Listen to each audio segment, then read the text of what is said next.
Good morning. Freedom. What does it mean to be free? I'm sure many of us have a different definition to that. We all know hundreds and hundreds of people fought so that we can have the right to make decisions, to do and be who we want to be. Freedom. I'd like to look at the flip side of that coin. And I'd like to make you a little bit uncomfortable for a second. What does it mean not to be free? Have you ever really thought about that for a second? I'm sure many of you have. You get the opportunity to put your keys in a box and you leave at the end of the day. But do you spend time thinking about the individuals like myself who you leave behind? I've seen a whole lot of women walking into some of those prison cells that I used to call home and experiencing for a minute, just for a minute. Unfortunately, I heard somebody got stuck in there for a second or two. But to put yourself in a position like hundreds and hundreds of individuals who come into this world. I know what it's like not to be free. I'm born and raised in the streets of Philadelphia. I met my father when I was 5 years old at his wedding. It took many years afterwards for me to identify who my mother was. I met her in a courtroom where my father and my mother stood alongside. Imagine this. My grandmother raised me from birth. But these two individuals that I knew nothing about were sitting before a judge advocating for the right to raise me. Neither of them really having the ability or skills to do so. Both of them had children prior to my arrival. I didn't know anything about their lifestyles and the things that they did in their homes. But somehow, the judge saw fit that a child should be with their biological parents. And at 10, they took me out of my grandmother's home and placed me into a shared custody experience. I know what it's like not to be free. In my father's home, he married a young lady who I believe he feels gave him the opportunity to change the addict that he was. But to the contrary, my father had demons that didn't get exposed quickly. We know what that's like. It takes a little bit of time for all of that to register in your mind and for you to get out of control. He was a batterer. He beat his wife on a daily basis. I observed that every time I went to visit. I became a runaway child at 11, running back to the place that I thought was safe for me. But nonetheless, I ended up back into his care.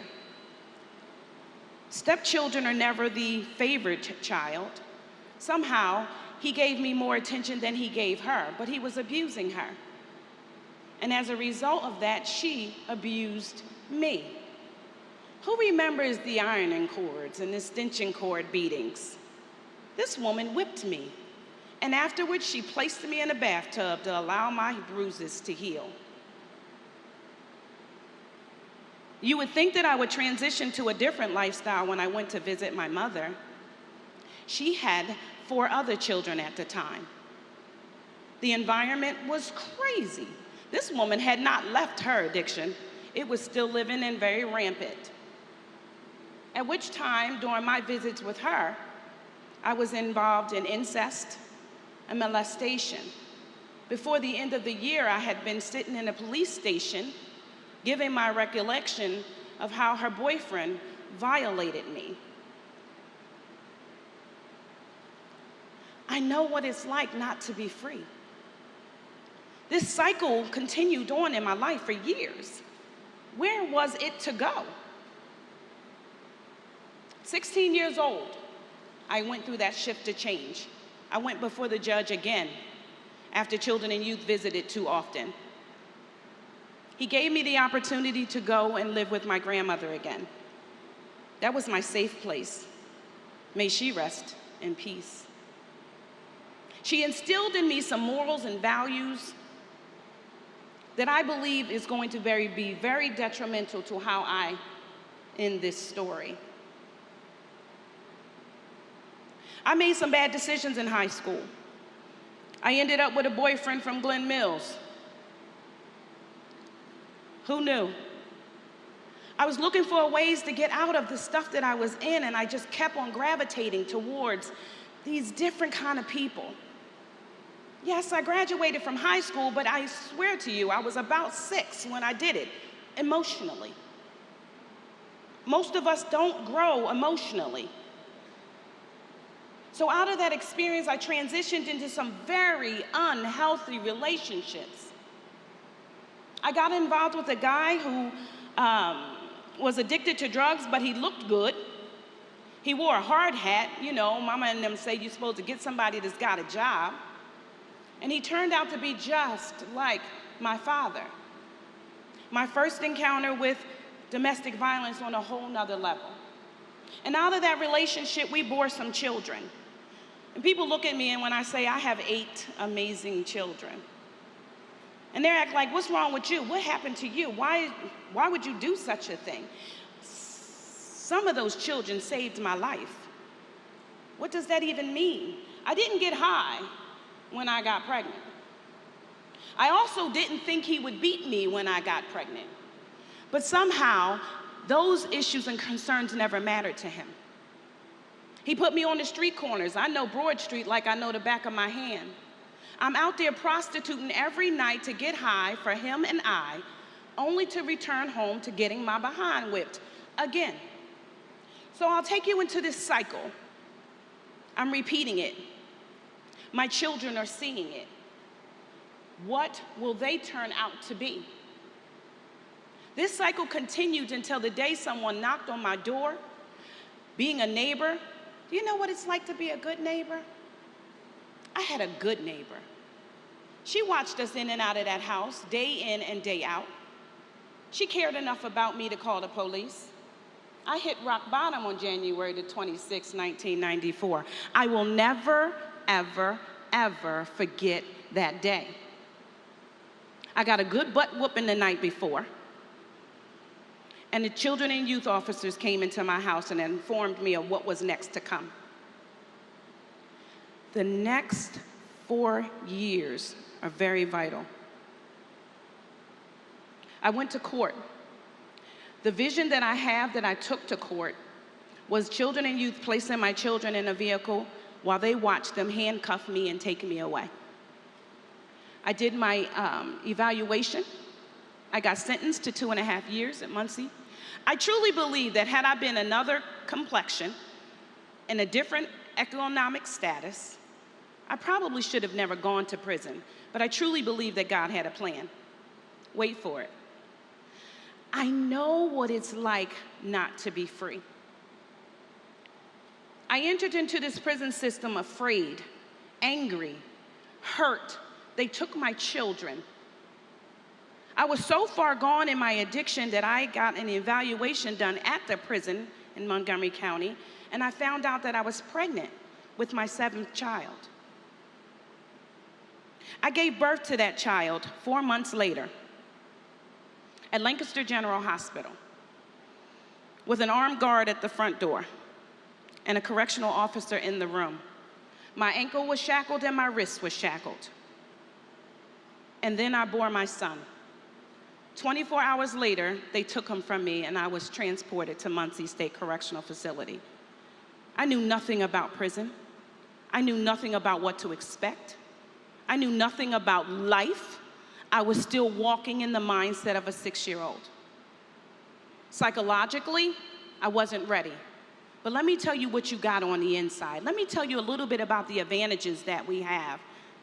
See, I wasn't in any position to question what was going on because many people will tell you I was rescued. I didn't know how to get out. And in that experience, I had to count every experience I had coming up to this point. This is my bottom. I came in contact with some women in this institution, many of whom you got to see on the slide. Thank you so much, Mia. We are people too. You never know what our stories are unless you asked us.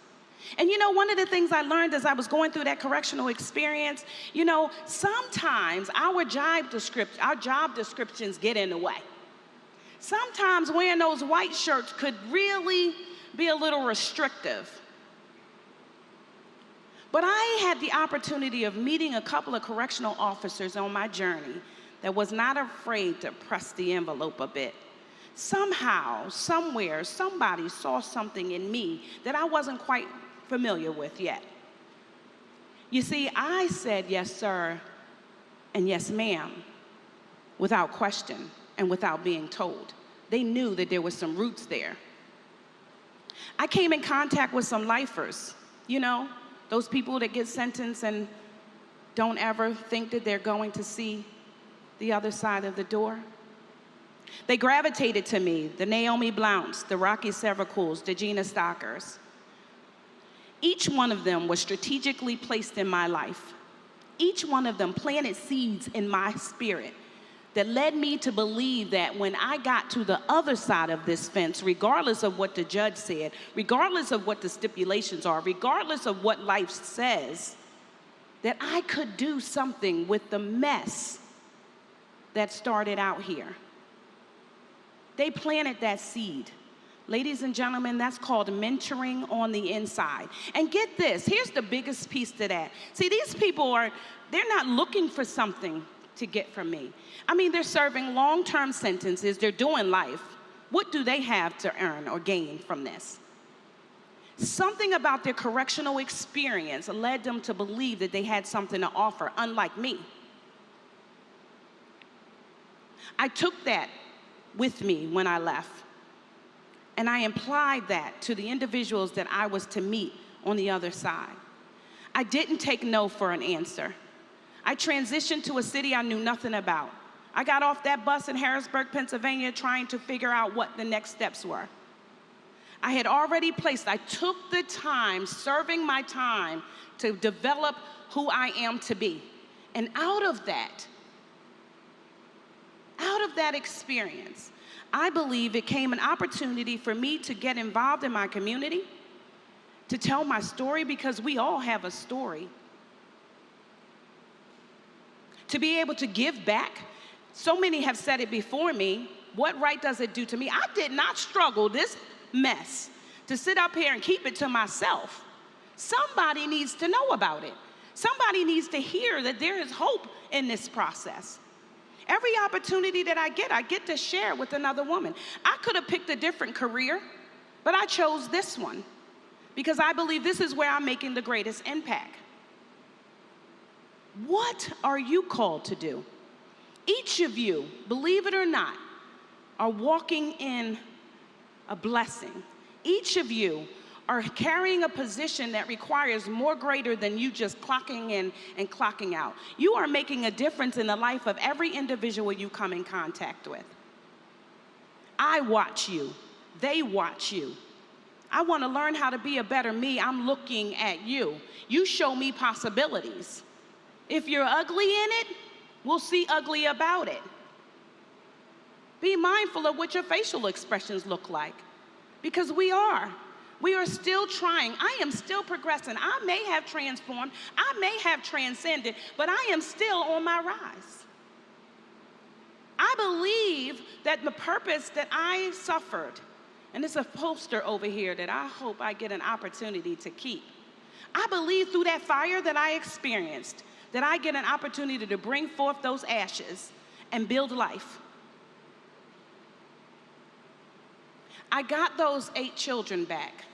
I raised those 8 children to be mothers, fathers, college degree winners, homeowners, married people, involved in their community, doing things that I believe I was called to do.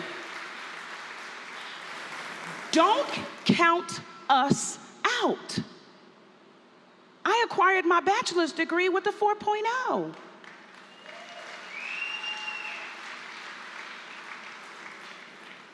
This is what becomes of what we are able to do when people plant seeds in our lives to believe in us. We have to give hope to those reaching. So when you see that individual walking past you, because we ain't no inmates, call me what you want to call me. We are women trying to seek and define ourselves. I challenge you to be the vessel that allows us to do that. I challenge you to ask somebody something outside of what's your inmate number and where you going. I will continue to need you.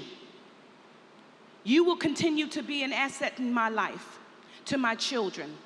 One day I made a decision to change my life, and as a result of that, I had the opportunity to bring in 13 amazing grandchildren.